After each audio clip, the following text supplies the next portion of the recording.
Je me tenais devant la grande porte en bois de la maison de Gas, mon cœur battant un peu plus vite que d'habitude. Le soleil se couchait, peignant le ciel de traînées oranges et roses, tandis qu'une brise fraîche du soir effleurait ma peau. J'ai ajusté la sangle de mon petit sac sur mon épaule et pris une profonde inspiration. Je m'appelle Ruth, et j'étais ici pour rendre visite à Gas, le vieil ami de mon père. Papa avait toujours dit beaucoup de bien de lui, de sa gentillesse et de la manière dont il avait aidé mon père à traverser des moments difficiles lorsqu'ils étaient plus jeunes. Va voir Gas, avait dit mon père plus tôt dans la semaine. Il a demandé de tes nouvelles, Ruth, il aimerait bien avoir de tes nouvelles. Ainsi, me voilà debout devant son porche, prête à passer une soirée tranquille avec un homme que je connaissais depuis mon enfance. J'ai frappé 2 fois, le bruit résonnant dans le quartier paisible. Un instant plus tard, la porte s'est ouverte en grinçant. Et il était là, Gas, grand et large d'épaules, avec un sourire chaleureux qui faisait plisser ses yeux noirs. Ses cheveux étaient désormais grisonnants, mais il avait toujours cette allure forte et fiable dont je me souvenais de mon enfance. Il portait une simple chemise bleue et un jean, et une odeur de bonne cuisine, peut-être de ragoût ou de viande rôtie, flottait derrière lui. « Ruth, dit-il d'une voix grave et joyeuse. Regarde-toi, tu as grandi. Entrez, entrez, dit-il en s'écartant, me faisant signe d'entrer. Je lui souris en retour, un peu timide mais réconforté par sa familiarité. Je pénétrai chez lui, la chaleur du salon m'enveloppant comme une couverture douillette. L'endroit était propre, agrémenté de meubles en bois, d'un canapé marron moelleux, d'une petite télévision dans un coin, et de quelques photos encadrées de lui et de mon père prises il y a des années, accrochées au mur. L'odeur de nourriture se fit plus forte, et mon estomac gargouilla. Je n'avais pas beaucoup mangé ce jour-là, trop occupé par le travail et les courses. Je suis si content que tu sois venue, Ruth, dit Gas en fermant la porte derrière moi. Ton père m'a dit que tu allais bien, que tu travaillais dur et que tu vivais seule. J'ai pensé nous préparer un bon dîner pour fêter ta venue. Tu as faim?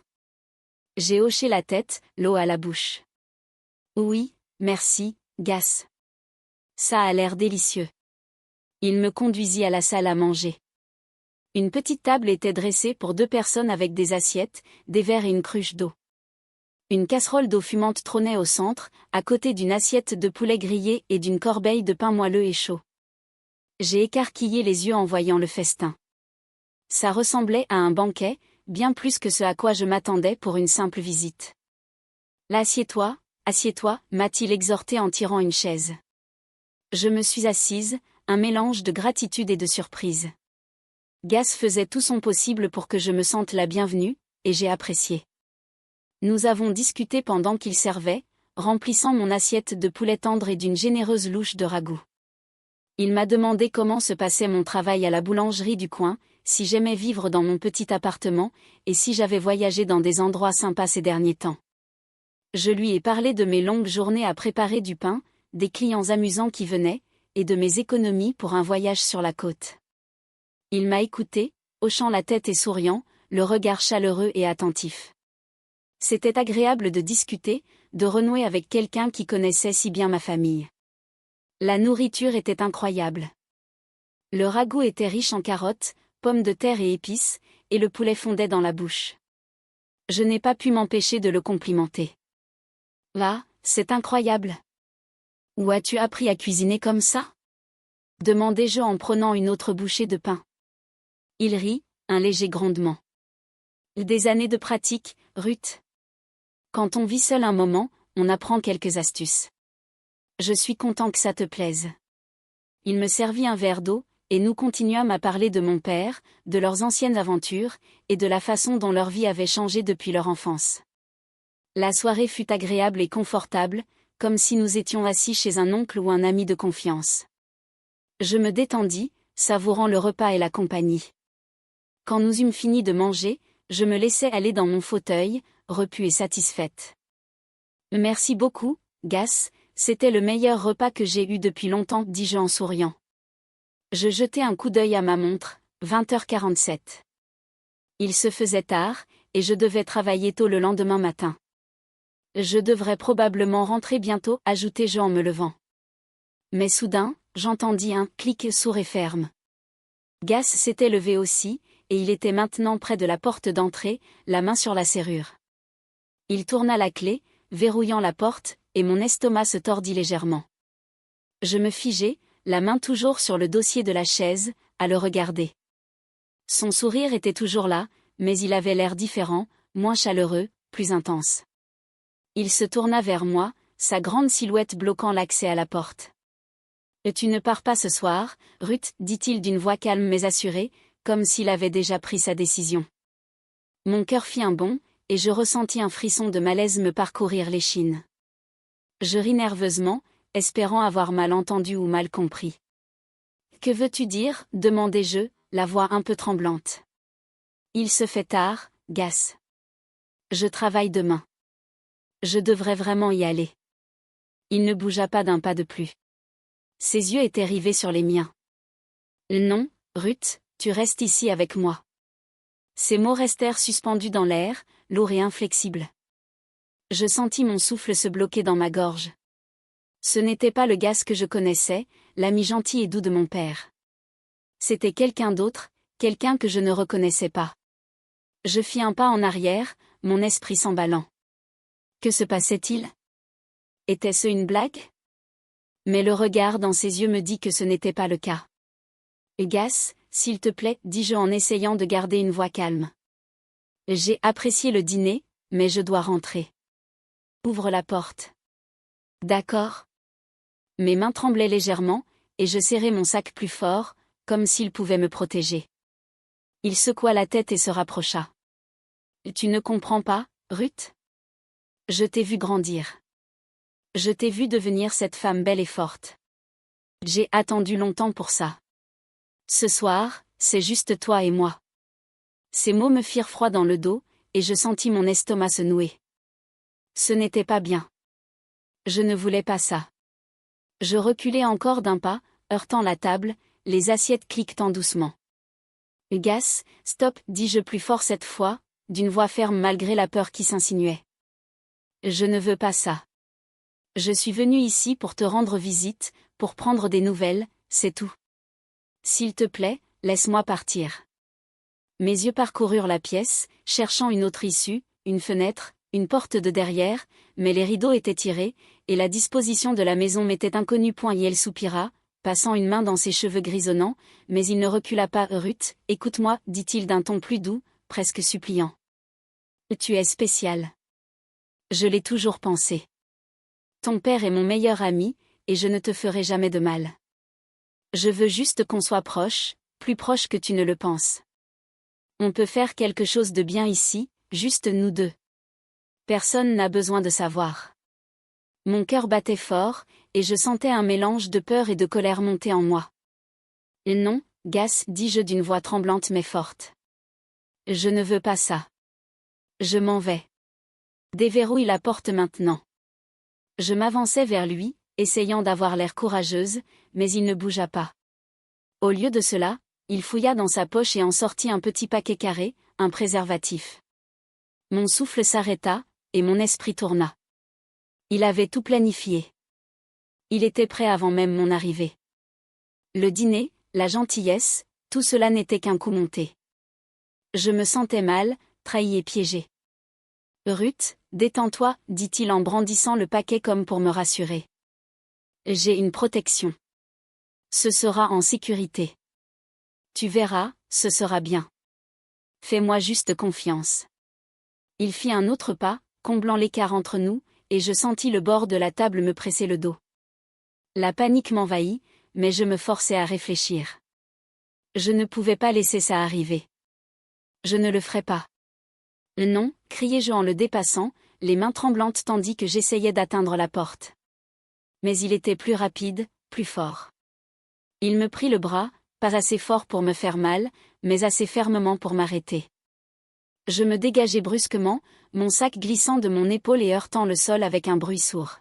« Lâche-moi, Gas !» criai-je d'une voix brisée. « Ruth, calme-toi, dit-il, son étreinte se relâchant légèrement, mais pas assez pour que je me libère.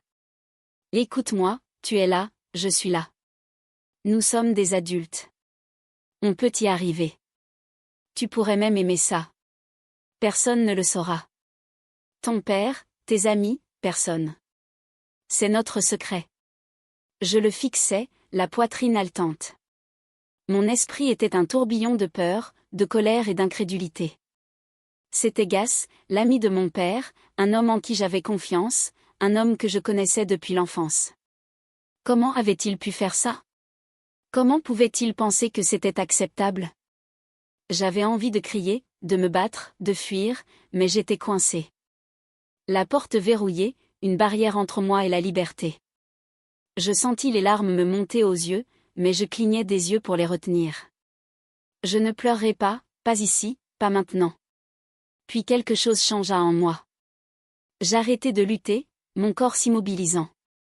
L'expression de Gas s'adoucit, comme s'il pensait que je cédais. C'est ça, Ruth, dit-il d'une voix basse et enjôleuse. Tu vois, ce n'est pas si grave, juste toi et moi. Il lâcha prise, et je pris une inspiration tremblante. L'esprit en ébullition. Je devais être intelligente. Le combattre physiquement ne marcherait pas. Il était trop fort. J'avais besoin de réfléchir pour trouver une issue. Je jetai un coup d'œil à la porte puis à lui, forçant mon visage à se détendre pour cacher la panique qui me tenaillait la poitrine. Et d'accord, Gas, dis-je d'une voix douce, presque un murmure.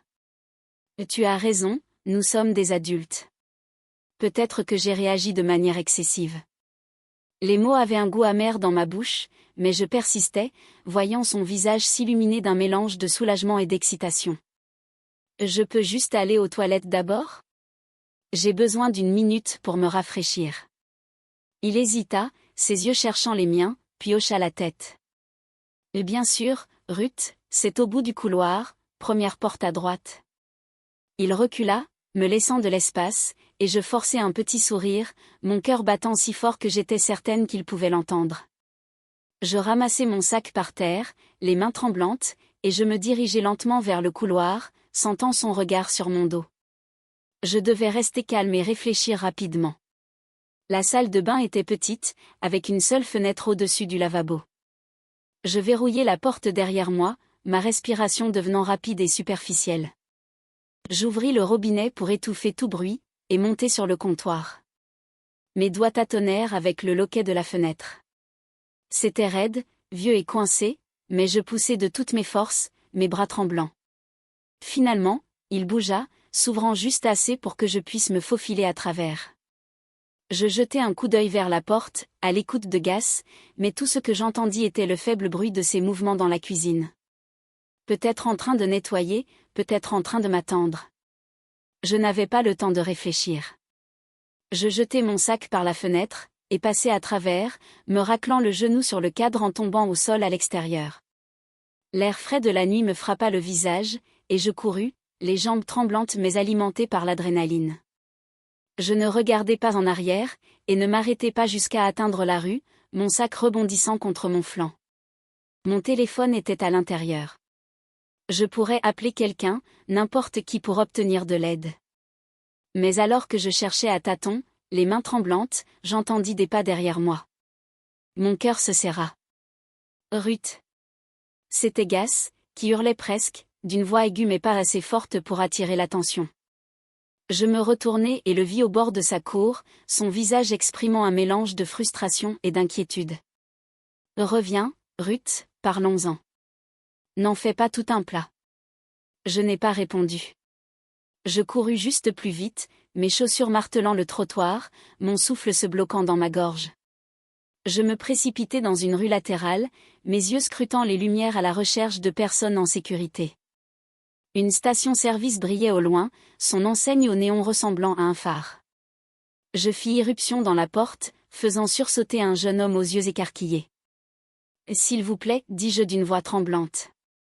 J'ai besoin d'aide. Puis-je utiliser votre téléphone?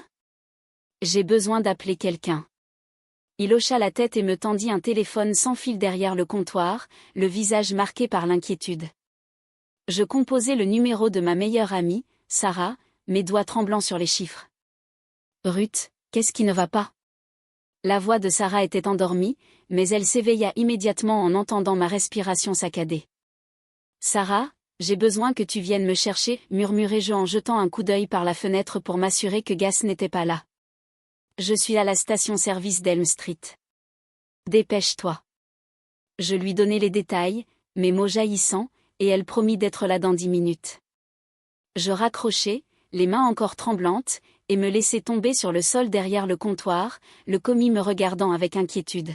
« Ça va, madame ?» demanda-t-il d'une voix douce. Je hochai la tête, même si ce n'était pas le cas. Pas vraiment. J'étais en plein désarroi. Peur, colère, trahison, tout cela se mélangeait. Gas m'avait nourri, m'avait accueilli chaleureusement, puis avait verrouillé la porte et transformé ma nuit en cauchemar. Je me sentais sale, effrayée et perdue. Comment avait-il pu faire ça? Comment pourrais-je le dire à mon père? Est-ce que quelqu'un allait me croire? Sarah arriva plus vite que prévu, sa voiture s'arrêtant dans un crissement de pneus devant la station-service. Je remerciai l'employé et courus vers elle, m'effondrant sur le siège passager. « Ruth, que s'est-il passé ?» demanda-t-elle, les yeux écarquillés, observant mes cheveux en bataille, mon genou écorché et mes mains tremblantes. Je lui racontai tout. Le dîner, la porte verrouillée, ses paroles, le préservatif, ma fuite. Son visage se durcit, ses mains agrippées au volant. « Ce crétin, dit-elle. On va voir la police, Ruth. Il ne peut pas te faire ça. » J'agitais la tête, les larmes finissant par couler. Je ne savais pas ce que je voulais, la police, mon père, ou juste tout oublier. « Pas encore, murmurai-je. J'ai juste besoin de réfléchir. Ramène-moi à la maison, s'il te plaît. » Elle me conduisit à mon appartement, restant avec moi pendant que je prenais une douche, me changeais et m'installais confortablement sur mon canapé avec une couverture. Je repensais sans cesse à la nuit. Le sourire de Gas, le clic de la serrure, sa voix disant « Tu ne pars pas ce soir ». J'avais la nausée, mais j'étais en sécurité maintenant, grâce à Sarah et à ma vivacité d'esprit. Je ne dormis pas cette nuit-là. Mes pensées étaient trop fortes, trop chaotiques. Le lendemain matin, la lumière du soleil entrait par ma fenêtre, mais elle ne me semblait pas chaude. Mon téléphone vibra. Un texto de Gas. « Ruth, je suis désolée si je t'ai fait peur. C'était une erreur. S'il te plaît, ne le dis à personne. Gardons ça entre nous. » Je fixai les mots, l'estomac noué. Un secret. Il voulait que je garde le secret. Je sentis la colère monter en moi, brûlante et féroce. Il avait tout planifié, m'avait piégé, et maintenant il voulait mon silence. Je ne répondis pas. Au lieu de cela, je restais assise là, enveloppée dans ma couverture, réfléchissant à ce que j'allais faire. Sarah avait raison. Gas ne pouvait pas s'en tirer comme ça, mais le dire à mon père, aller à la police, c'était si terrible, si effrayant. J'aimais mon père, et je ne voulais pas lui briser le cœur en sachant que son meilleur ami avait fait ça. Pourtant, je ne pouvais pas rester silencieuse. Je ne pouvais pas laisser Gas croire que c'était normal. Les jours passèrent, et je luttais avec ma décision. J'évitais ses appels, ses messages, ses supplications. Je me suis confiée à Sarah, qui m'a tenu la main et m'a promis de me soutenir quoi qu'il arrive. Finalement, j'ai pris ma décision. Je ne pouvais pas garder cela secret, ni pour lui, ni pour personne. J'appelai mon père, la voix tremblante, en lui demandant de venir.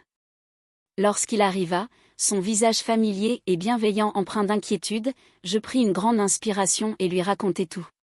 Ses yeux s'écarquillèrent, puis s'assombrirent de colère et de douleur. « Ruth, je suis tellement désolé, » a-t-il dit en me serrant dans ses bras. J'avais confiance en lui.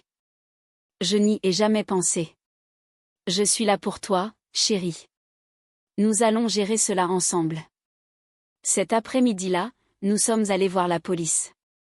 J'ai raconté mon histoire, la voix tremblante mais assurée, avec Sarah et mon père à mes côtés. Les policiers m'ont écouté, ont pris des notes, et ont promis d'enquêter. Ce n'était pas facile de revivre tout cela, de répondre aux questions, de ressentir le poids de la situation. Mais j'ai aussi ressenti une étincelle de force.